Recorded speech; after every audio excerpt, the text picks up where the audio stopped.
Oi gente, eu sou a Ana Noronha, aluna de Ciências Sociais aqui da UNB e estamos em mais um episódio do Mundo na Sala de Aula, uma nova série do Mundaréu. E eu sou a Irene, estudante de licenciatura em Ciências Sociais e Antropologia. Para quem não conhece, o Mundaréu é um podcast de divulgação científica que apresenta e traduz a área da antropologia. E o Mundo na Sala de Aula é feito por estudantes da área. No episódio de hoje, falaremos sobre a trajetória até a antropologia.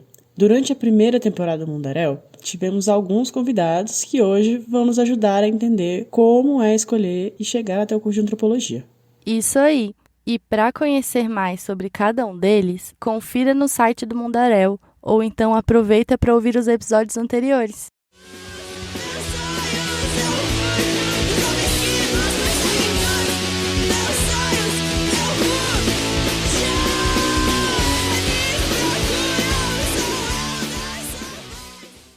Bem, a gente quer começar falando do início da nossa trajetória acadêmica, todo o processo de vestibular até a entrada da universidade.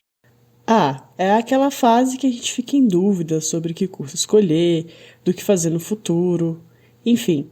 O Zé Miguel, antropólogo e professor da USP, que foi nosso convidado no episódio 1 do Mundaréu, lembra como foi no caso dele. Eu sou colombiano, né? Eu nasci em Bogotá, mas a relação com a antropologia ela vem desde antes da graduação, na verdade. E eu não sei muito bem por que e como, nunca consegui entender isso muito bem. Digamos, o que seria no Brasil a preparação para o Enem ou para o vestibular, que eu não sabia muito bem o que eu queria estudar, não estava entendendo muito bem, e apareceram 4 coisas que seriam possíveis: música, comunicação social, direito e antropologia. Que eu acho que tem a ver com uma coisa da arqueologia. Mas eu não pensava em termos de arqueologia, eu pensava em termos de antropologia. Mas assim, não conhecia nenhum antropólogo, nunca tinha lido nada, talvez, que eu lembre agora, assim, de antropologia, talvez na escola. Antropo quê? Nunca ouvi falar. Já sei, é aquela área que estuda dinossauro? O trabalho de vocês é tipo Indiana Jones? Para quem não conhece, esse foi o teaser de lançamento do Mundaréu. Pouca gente sabe que antropologia, o que ela faz e estuda. Então a gente resolveu botar um pouquinho do trecho para vocês ouvirem. Tem o caso do Rodrigo Toniol, antropólogo, professor da Unicamp e nosso entrevistado do episódio 2, que já tinha até uma certa noção, mas ainda ficou em dúvida até chegar no curso na Universidade Federal do Rio Grande do Sul. Eu achava que eu queria estudar antropologia da religião. Eu não tinha muita certeza disso, não sabia exatamente o que era, mas eu tinha uma certa intuição, que vinha de livros, que vinha de conversar com um cara que foi visitar o colégio para fazer uma palestra, e de um professor de história que fazia doutorado e tinha um mapa da antropologia da religião, conhecia alguma coisa e falou: lá no Rio Grande do Sul tem muita gente. Fiz os vestibulares aqui, fiz os vestibulares lá, passei, fiz ciências sociais então lá na URGS e assim, a pesquisa teve presente desde o começo. Irene, é muito doido, porque eu tinha escutado muito pouco sobre as ciências sociais. No ensino médio, acabava tendo só uma aula de sociologia. E quando falavam de antropologia, sempre ficava naquele antropo quê? Eu tava bem como o Zé Miguel e o Rodrigo. Isso acontece muito. Não é à toa que o teaser do Mundaréu brinca justamente com isso, né? Mas também existem pessoas que já vão bem decididas. Foi o caso da Artionka Capiberibe, professora da Unicamp e nossa convidada do episódio 5. Eu escolhi ciências sociais desde o começo. No 3º ano, eu era a única que ia fazer ciências sociais. Todo mundo ia fazer ou engenharia ou medicina, alguns poucos computação, mas todo mundo achava estranho. Pessoa tão decidida em fazer ciências sociais. A minha família é de militantes políticos, né? A imagem que me chamou, me atraiu como inspiração para ir para essa área era do Betinho, que na época movia uma grande campanha contra a fome no Brasil. A Artionka convivia e tinha como inspiração o Betinho, que era sociólogo. É mais fácil quando a gente já conhece alguém da área. Daí, Irene, conta pra gente, como foi pra você? Já sabia que queria ciências sociais? Você lembra mais ou menos como escolheu a área da antropologia?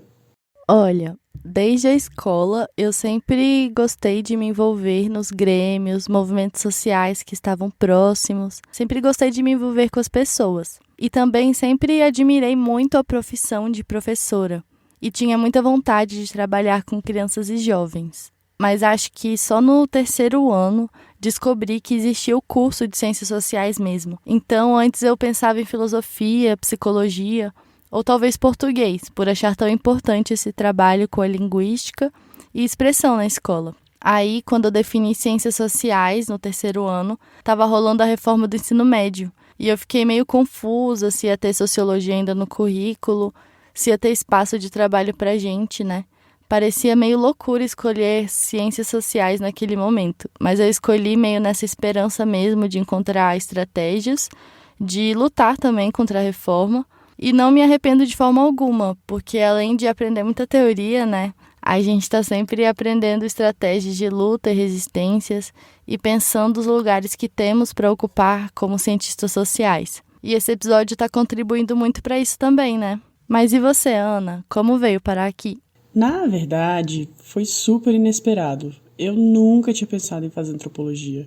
Eu estava em outro curso, por acaso eu peguei a introdução à antropologia com uma doutoranda aqui da UNB, a Sara Santos. Eu achei a matéria dela tão inspiradora e tinha tanto a ver com o que eu tinha vivido recentemente, que quando eu fiz o Enem ano passado, considerei fazer ciências sociais. E aí eu vim parar aqui, né? Eu sinto que ao mesmo tempo que caí de paraquedas, é como se toda a minha trajetória fosse me levando pro curso, sabe? Eu morro pra cantar as coisas que vivi, sem me importar se realmente as fiz, pois esqueci de ver por pensar. É bem comum entrar na universidade e ainda não ter clareza se é o curso certo, né? Como contou a Érica Souza, entrevistada do episódio 3. Ou encontrar a antropologia já na pós-graduação, como mostrou a Clarice Rios no episódio 7. A minha formação na graduação é da psicologia. Eu já estava envolvida com uma professora que trabalhava com psicologia cultural, e essa professora foi muito importante nesse projeto. E aí teve uma série de circunstâncias que me levaram a ir para os Estados Unidos. Eu fiz o mestrado em Chicago, tinha uma professora lá incrível que trabalhava com isso, chegando nessa época na Universidade de Chicago, que é a Tanya Luhrmann, e eu fiquei encantada com o trabalho dela, e aí eu descambei para esse lado. Eu comecei ali a flertar com a antropologia psicológica. É uma sub-área da antropologia muito pequena, mesmo nos Estados Unidos, né? Bom, inicialmente eu venho, na verdade, da pedagogia, né? Aí que eu fui para antropologia. Enfim, na verdade, na época eu queria mudar de curso, né? Eu queria largar o curso, que eu comecei a fazer ciências sociais ao mesmo tempo. E eu queria largar a antropologia, a pedagogia, mas eu já estava bem mais adiantada, então me convenceram a terminar o curso e, né, engatar aí o mestrado especificamente na antropologia. Eu já tive dúvidas iguais às da Érica. Na minha trajetória acadêmica, eu já passei por várias áreas. Eu entrei na Universidade de Brasília, primeiro para Biologia, e depois eu fui para Comunicação Social. Depois disso, eu passei mais 4 semestres no curso de Economia, lá na Universidade Federal de Pernambuco, e finalmente cheguei nas Ciências Sociais, aqui de volta na UNB. Muita coisa aconteceu nesses anos, e depois de muitas crises mesmo, eu cheguei aqui. E é uma trajetória mesmo. Na biologia, eu sinto que aprendi muito sobre método científico, escrita para artigo, e ter um pensamento sistematizado e meio interligado. Na comunicação, eu abri a cabeça para questões sociais. E, para além das aulas de economia, eu estava muito em contato direto e bem intenso com algumas culturas populares lá em Recife. Hoje, eu até me arrisco em dizer que teria dado um belo trabalho de campo. Foram experiências que realmente mudaram a minha forma de ver a vida. E quando entendi o que era um trabalho de campo, na aula de introdução à antropologia, e o papel do antropólogo, eu vi que essa área poderia me dar várias respostas, tanto academicamente, mas também para tudo aquilo que eu tinha acabado de viver. E às vezes a gente se sente até mal quando as trajetórias acadêmicas não são tão lineares, né? Total. Mas é normal, né? E faz parte. Então eu queria deixar um recado que a Soraya, nossa professora da antropologia aqui da UNB e produtora também no Mundaréu, me falou enquanto eu estava produzindo esse episódio. Me deu um quentinho no coração tão grande e acalmou tanto minhas crises internas que eu queria compartilhar um pouco com vocês. Porque é muito comum, Ana, na graduação, os alunos mudarem de curso e muitos às vezes se sentem, eu estou atrasado, eu estou perdendo tempo, eu estou perdendo oportunidade, eu estou perdido, os meus pais estão me cobrando, eu estou sendo muito custoso para o Estado ou para minha família. E tem uma série de crises assim, e que eu sempre tento falar para os alunos que os nossos caminhos de escolha profissional são difíceis e não é só o vestibular que define a nossa profissão. Nós temos que transitar, às vezes, por alguns cursos até a gente se encontrar. E muitas vezes a gente termina com um diploma, feliz com o nosso diploma, mas às vezes transita para outra área já no mercado profissional. E faz parte, porque são as oportunidades que nos surgem, porque a gente também vai se criando no mercado profissional, vai fazendo escolhas do que a gente gosta mais. Hoje eu sei quem sou e meu corpo é meu, de peito aberto, em meu nome por mim. Meu corpo é meu, de peito aberto, em meu nome por mim. Tá, mas mesmo já na antropologia, tem também toda a expectativa com o curso, né? E às vezes essa expectativa não se realiza. Acha que vai ser de um jeito e é completamente diferente. Bora ouvir a Artionka de novo? Quando eu entrei no curso, eu que entrei com essa veia militante, eu fiquei um pouco decepcionada, porque eu achava, eu queria aquele curso como instrumento para minha militância. E tinha muita teoria, e aquilo me apavorou, né? Eu falei, meu Deus, mas por que eu preciso ler tanto? Eu só vou ler nessa vida? E eu comecei a entender como a teoria é importante, como instrumento também, né? Como eu estava falando, a antropologia ela tem uma função prática que a gente não enxerga de imediato, mas quando a gente trabalha e tenta entender outros modos de vida, a gente também está dizendo para os nossos, né, para os não indígenas, que é preciso espaço para os outros modos de vida. Não só porque eles têm esse direito à existência, mas porque conhecimento do outro pode ajudar. Eu cheguei a me identificar muito com isso que a Artionka falou. Eu demorei muito para entender essa importância toda da teoria. Muitas vezes a gente lê um texto antigo e não consegue conceber o porquê que a gente tem que ler algo que as ideias são tão desatualizadas, meio arcaicas e até preconceituosas. Mas mesmo assim elas são importantes para que a gente olhe os erros desses antropólogos e procure não repetir isso. Outro ponto é que a linha de raciocínio daquele antropólogo antigo acaba dando base para uma linha que nós vamos construir em um trabalho, numa atividade de extensão ou em um PIBIC. Não vai ser a mesma coisa, mas as contribuições e algumas semelhanças a gente pode adaptar para construir nossos trabalhos. Com certeza. E Irene, você mencionou sobre projetos de iniciação científica e os projetos de extensão, que têm esse objetivo de levar o conhecimento produzido na universidade para fora da sala de aula. Sim, eu amo! Eles são fundamentais para a nossa formação e muitas vezes a gente nem imagina que esses pequenos projetos podem nos levar tão longe. O Rodrigo falou disso, lembra? Sou bolsista de iniciação científica desde o 3º semestre da graduação. E isso produziu um efeito bem significativo, um impacto na formação mesmo, né? Porque aí esse cotidiano de grupo de pesquisa foi uma outra graduação, paralela, com outra dinâmica, com outras pessoas, numa estrutura que não era pesquisado, não era professor-aluno. E aí teve, na graduação, então aí eu fiz uma pesquisa, já era num projeto grande interdisciplinar, porque tinha o apoio do edital universal. A Taniele Rui, que esteve no episódio 5 do Mundaréu, também falou disso. Tudo na Unicamp, né? Talvez falar um pouco também da universidade pública, né? E de alguma mudança de fato que ela faz na vida das pessoas, assim. O meu contato com ciências sociais veio dessa experiência universitária, né? Fui aprendendo na própria universidade, né? Ligada a projetos talvez de extensão.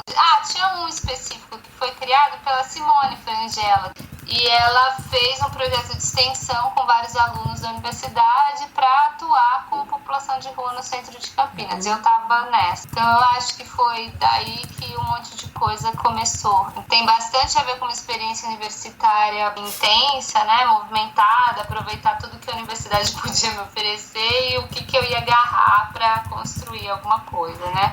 Acho que passa por esses projetos de extensão mesmo, que eu também acho que são super importantes. É isso, né? As primeiras relações com orientadores, as primeiras atividades de campo e leituras um pouco mais específicas vêm nessas experiências. Com certeza. E é a hora de aplicar na prática o que a gente aprende na teoria. Meio que é a hora de botar a mão na massa e experimentar.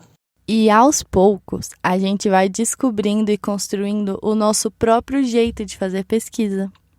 Não existe maneira correta de entrar no campo ou de fazer pesquisa. E a nossa trajetória dentro e fora da antropologia vai dizer muito como esse processo vai acontecer. Talvez alguma vivência na minha vida seja necessário para que eu consiga me aproximar de um interlocutor. Talvez me dê repertório, me dê bagagem para lidar com essas diversas dificuldades que a gente encontra durante as pesquisas na área de antropologia, no trabalho de campo e depois no mercado de trabalho também. Tiquira, Poço Azul, Munhas, Vindaiá, a quebrada dos deuses, cachoeira do altar. Até agora, a gente falou muito sobre o trabalho dos antropólogos dentro da academia. Mas, na realidade, a nossa área dialoga com tantas outras atividades. Muitas vezes, a partir de uma pesquisa, geramos conteúdos e materiais importantíssimos para a academia, mas principalmente para as próprias comunidades com quem estamos trabalhando. E isso pode ser um livro, um registro fotográfico, documentários, cursos. E como a antropologia é uma área interdisciplinar, isso pode ocorrer de várias formas. Vamos trazer mais uma fala do Zé Miguel.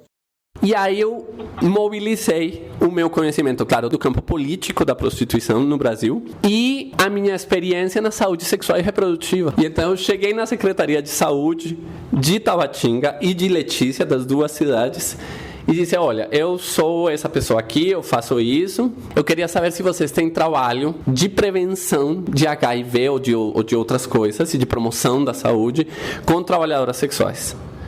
Não tem. Perfeito, eu posso ajudar. Vamos fazer? O Zé Miguel pegou todo o conhecimento que ele já tinha conseguido nas vivências e durante a graduação, mestrado e doutorado e reverteu dando assistência para aquela comunidade que ele estudava. Muita gente acredita que esses dois espaços são meio diferentes. Se eu estou distribuindo preservativos junto com a prefeitura, não estou sendo pesquisador. É importante a gente reforçar que ao fazer um, nós podemos fazer o outro ao mesmo tempo. A Nachiele, por exemplo, aproveitou os dados do mestrado e publicou como livro. E olha como foi o resultado disso. Tem uma história da circulação do meu livro de mestrado que justamente, digamos, ajudou uma família. Pessoas não acreditavam que eles já tinham tempo de acampamento. E aí o livro circulou e aí eles conseguiram comprovar com o livro que eles tinham tempo de acampamento, porque a história dele estava no livro. Nossa, sim! A forma de registro do antropólogo, seja em livro, fotografia, vídeo, tudo isso produz ciência e também conexões, informação, arte e também transformação na vida das pessoas. A Clarice, que a graduação em psicologia permitiu que desse aulas também na psicologia, e a Iranice, as duas do episódio 7, também tem uma história muito legal do resultado desse trabalho conjunto. Foi outra experiência linda, já tinha acabado a pesquisa e eu escrevi eu ajudei a organizar aquele livro, né, sobre autismo que eu lancei recentemente. E aí eu estava dando aula de professora substituta na FRJ, na psicologia, e aí um dia eu estava lá e era para falar de atenção básica, eu queria falar dessa coisa da expertise leiga. Aí eu falei, quer saber, eu vou chamar a Iranice. Aí eu chamei ela para dar aula lá para essa turma. E aí, a leitura, né, requerida e tal, era o capítulo que eu escrevi sobre ela e sobre uma amiga. Aí ela olhou e falou assim, esse artigo é sobre a gente. Então ela já tinha, e aí ela tinha lido e ficou super emocionada. Para mim isso foi incrível, porque eu falei, gente, eu consegui escrever uma coisa na linguagem acadêmica, para o meio acadêmico, para a antropologia, mas que ainda assim conseguiu dialogar com ela conseguir se reconhecer ali, né? Então, nesse dia da aula, né, ela leu o capítulo que eu escrevi, e aí ela chegou, os alunos leram também. Ela sentou ali, era uma aula, sei lá, de 3 horas, sei lá. Ela sentou e começou a falar. Ela não ficou citando o capítulo, mas eu percebi que ela organizou toda a fala dela, toda a narrativa, em torno do tema do capítulo, né? E a ideia que eu queria desenvolver nessa aula era da importância desses profissionais da psicologia, eu estava dando aula na psicologia, de trabalharem dialogando e reconhecendo, né, os seus interlocutores, né, os pais de autistas, as pessoas, a população com quem eles trabalham, como pessoas que têm um saber. É isso, gente. Estamos chegando ao final de mais um episódio do Mundo na Sala de Aula. Esse episódio foi para falar um pouco de como a gente se constrói profissionalmente e também como a nossa vida e as nossas escolhas vão nos ajudando a moldar essa identidade como antropólogos. E claro que precisamos falar um pouco das crises que todo antropólogo ou antropóloga passa em algum momento ao desenhar sua trajetória.